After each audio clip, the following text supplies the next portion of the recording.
We are a 5-year-old technology company that manufactures equipment specialising in alignment of video and audio signals and also identification of the lines going back usually from a venue to a master control room or throughout a production facility. It's often used in outside broadcast trucks to time up the signals through the trucks, back through the backhaul chains, back to the master control rooms, right through broadcast facilities. It's also used in major sporting events where they've got to time up the various venues back to their IBC.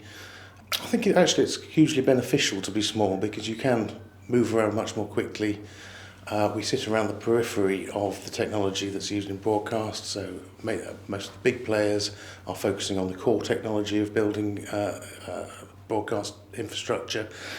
We sit around the edge and we can be nimble, get new products out quicker and really help the broadcaster and work with them more closely than a big company will be able to. So Matchbox is now heavily used throughout the industry. It's used to time up, as I said, through the trucks and through back to MCRs. One thing it wasn't able to do was check right from the camera lens. It's quite a challenge for our broadcasters to line up all their cameras, especially with more and more wireless camera links. Those can have latencies associated with them.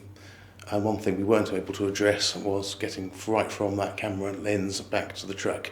And what glass enables us to do is a guy out in the stadium can just go and stand in front of a camera and within seconds time up all their camera feeds back to the truck, which historically was a very challenging, slow process. Well, because broadcasters themselves use our equipment to test their infrastructure and test their signals through other people's equipment, manufacturers themselves can benefit from our equipment, because if that's what your customer's using to measure their equipment, it's better if you're using the same to test the equipment in your labs.